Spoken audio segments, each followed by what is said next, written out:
true. Nervous. Very, very dreadfully nervous I had been, and am. But why will you say that I am mad? The disease had sharpened my senses, not destroyed, not dulled them. Above all, the sense of hearing, acute. I heard all things in the heaven and in the earth. I heard many things in hell. How, then, am I mad? Hearken, and observe how healthily, how calmly I can tell you the whole story. It is impossible to say how first the idea entered my brain, but once conceived, it haunted me day and night. Object there was none, passion there was none. I loved the old man. He had never wronged me. He had never given me insults. For his gold, I had no desire. I think it was his eye. Yes. It was this. He had the eye of a vulture, a pale blue eye, with a film over it. Whenever it fell upon me, my blood ran cold. And so, by degrees, very gradually, I made up my mind to take the life of the old man, and thus ridding myself of the eye forever. Now, this is the point. You fancy me mad. Madmen know nothing. But you should have seen me. You should have seen how wisely I proceeded, with what caution, with what foresight, with what dissimulation I went to work. I was never kinder to the old man than during the whole week before I killed him. And every night, about midnight, I turned the latch of his door and opened it, and so gently. And then, when I made an opening sufficient for my head, I put in a dark lantern, all closed, that no light shone. And then I thrust in my head. You would have laughed to see how cunningly I thrust it in. I moved it slowly, very, very slowly, so that I might not disturb the old man's sleep. It took me an hour to place my whole head within the opening, so far that I could see him as he lay upon his bed. Would a madman have been so wise as this? And then, when my head was well in the room, I undid the lantern, cautiously, oh so cautiously, for the hinges creaked. I undid it just so much that a single thin ray fell upon the vulture eye. And this I did for 7 long nights, every night just at midnight. But I found the eye always closed. And so it was impossible to do the work, for it was not the old man who vexed me, but his evil eye. And every morning, when the day broke, I went boldly into the chamber and spoke courageously to him, calling him by name in a hearty tone, and inquiring how he had passed the night.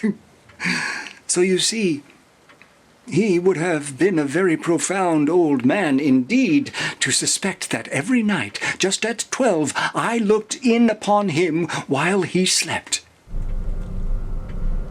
Upon the 8th night, I was more than usually cautious in opening the door. A watch's minute hand moves more quickly than did mine. Never before that night had I felt the extent of my own powers, of my sagacity. I could scarcely contain my feelings of triumph. To think that there I was, opening the door, little by little, and he not even to dream of my secret deeds or thoughts. I fairly chuckled at the idea, and perhaps he heard me, for he moved on the bed suddenly, as if startled. Now you may think that I drew back. But no. His room was as black as pitch, with the thick darkness, for the shutters were closed and fastened through fear of robbers. And so I knew that he could not see the opening of the door, and I kept pushing it on steadily. I had my head in, and was about to open the lantern when my thumb slipped upon the fastening, and the old man sprang up in bed, crying out, "Who's there?"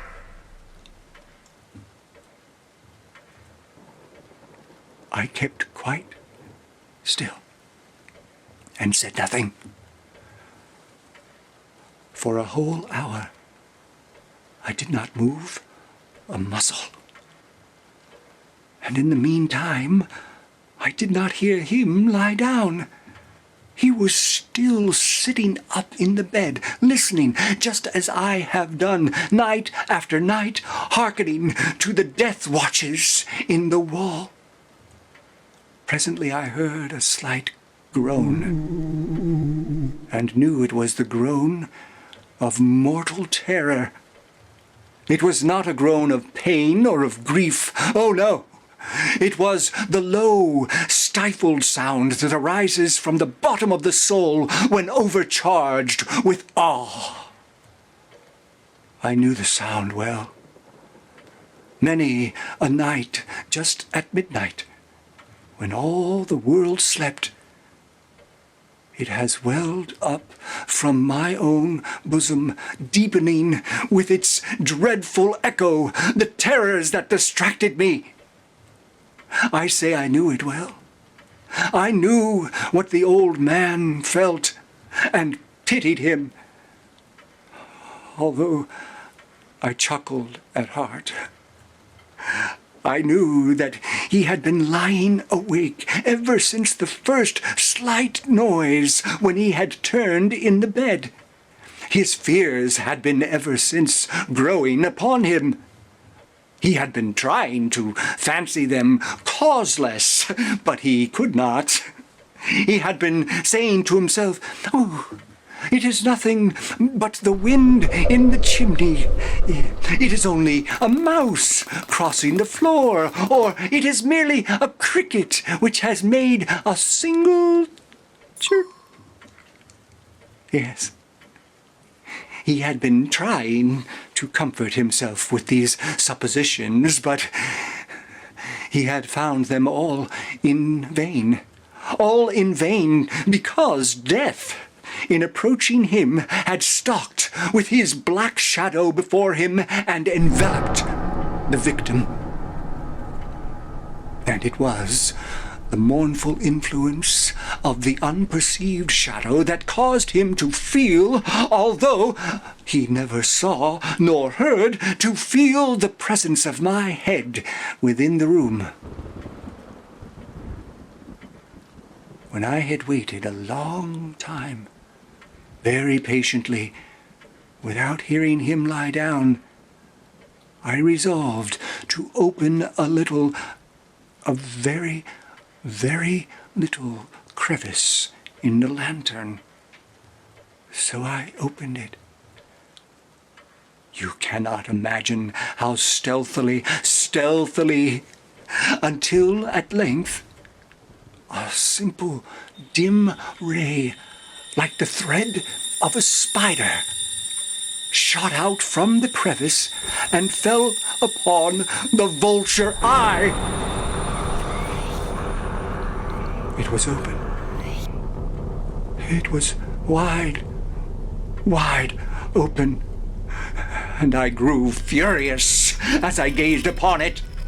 I saw it with perfect distinctness, all a dull blue, with a hideous veil over it that chilled the very marrow in my bones. But I could see nothing else of the man's face or person, for I had directed the ray as if by instinct, precisely upon the damned spot. And have I not told you that what you mistake for madness is but over-acuteness of the sense? Now, I say, there came to my ears a low, dull, quick sound, such as a watch makes when enveloped in cotton. I knew that sound well, too. It was the beating of the old man's heart.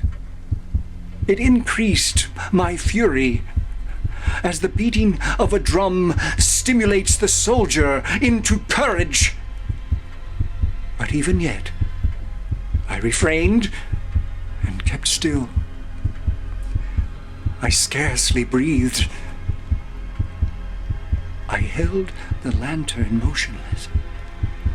I tried steadily as I could to maintain the ray upon the eye.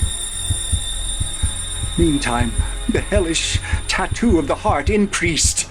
It grew quicker and quicker, louder and louder every instant. The old man's terror must have been extreme. It grew louder, I say, louder, every moment. Do you mark me well? I have told you that I am nervous, so I am. And now, at the dead hour of the night, amid the dreadful silence of that old house, so strange a noise as this excited me to uncontrollable terror. Yet, for some minutes longer, I refrained and stood still. But the beating grew louder, louder. I thought the heart must burst. And now a new anxiety seized me. The sound would be heard by a neighbor. The old man's hour had come. With a loud yell, I threw open the lantern and leaped into the room. He shrieked once only. In an instant, I dragged him to the floor and pulled the heavy bed over him, and then smiled gaily to find the deed so far done. But for many minutes, the heart beat on with a fainted sound, a muffled sound. This sound, however, it did not vex me. It would not be heard through the wall. At length, it ceased. The old man was dead. I removed the bed and examined the corpse. Yes, he was stone dead. I placed my hand upon the heart, held it there many minutes. There was no pulsation. He was stone dead. His eye would trouble me no more. If still you think me mad, you will think so no longer when I describe the wise precautions I took for the concealment of the body. The night waned, and I worked hastily, but in silence. First of all, I dismembered the corpse.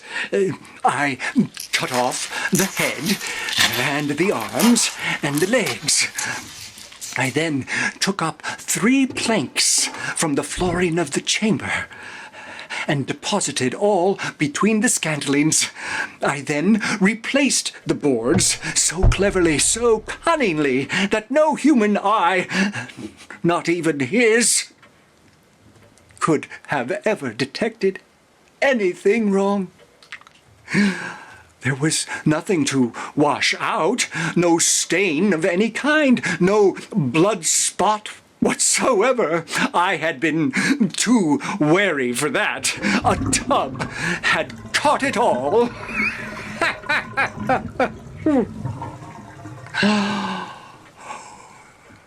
When I had made an end of these labors, it was 4 o'clock, still dark as midnight. As the bell sounded the hour, there came a knocking at the street door. I went down to open it with a light heart, for what had I now to fear? There entered 3 men, who introduced themselves with perfect suavity as officers of the police. A shriek had been heard by a neighbor during the night. Suspicion of foul play had been roused. Information had been lodged at the police office, and the officers, had been deputed to search the premises. I smiled. For what had I to fear? I bade the gentleman welcome. The shriek, I said, was my own in a dream, and the old man I mentioned was absent in the country. I took my visitors all over the house and bade them search well. At length, I led them to his chamber. I showed them his treasures, secure, undisturbed. In the enthusiasm of my confidence, I brought chairs into the room and desired them here to rest from their fatigues, while I myself, in the wild audacity of my perfect triumph, placed my own seat upon the very spot beneath which reposed the corpse of the victim. The officers were satisfied. My manner had convinced them. I was singularly at ease. They sat, and while I answered cheerily, they chatted of familiar things. But ere long, I felt myself getting pale and wished them gone. My head ached, and I fancied a ringing in my ears. But still they sat and still chatted, and the ringing became more distinct. It continued and became more and more distinct. I talked more freely to get rid of the feeling, but it continued and gained definiteness until at length I found that the noise was not within my ears. No doubt I grew very pale, but I talked more fluently and with a heightened voice, yet the sound increased, and what could I do? It was a low, dull, quick sound, much such as a sound a watch makes when enveloped in cotton. I gasped for breath, and yet the officers heard it not. I talked more quickly, more vehemently, but the noise steadily increased. I rose and argued about trifles in a high key and with violent gesticulations. gesticulations, but the noise steadily increased. What would they do? Why would they not be gone? I placed the floor, I paced the floor to and fro, and heavy strides, as if excited to fury by the observations of the men. But the noise steadily increased. Oh, God, what could I do? I foamed, I raved, I swore. I swung the chair upon which I had been sitting and grated it upon the boards. But the noise, a noise arose over all and continually increased. It grew louder and louder and louder. And still the men chatted pleasantly and smiled. Was it possible they heard not? Almighty God, no, no! They heard. They suspected. They knew. They were making a mockery of my horror. This I thought, and this I think. But anything was better than this agony. Anything was more tolerable than this derision. I could not bear those hypocritical smiles no longer. I felt I must scream or die. And now, again, hark! Louder, louder, louder, louder! Villains, I shrieked. Dissemble no more. I admit the deed. Tear up the planks. Here. It is the beating of his hideous heart.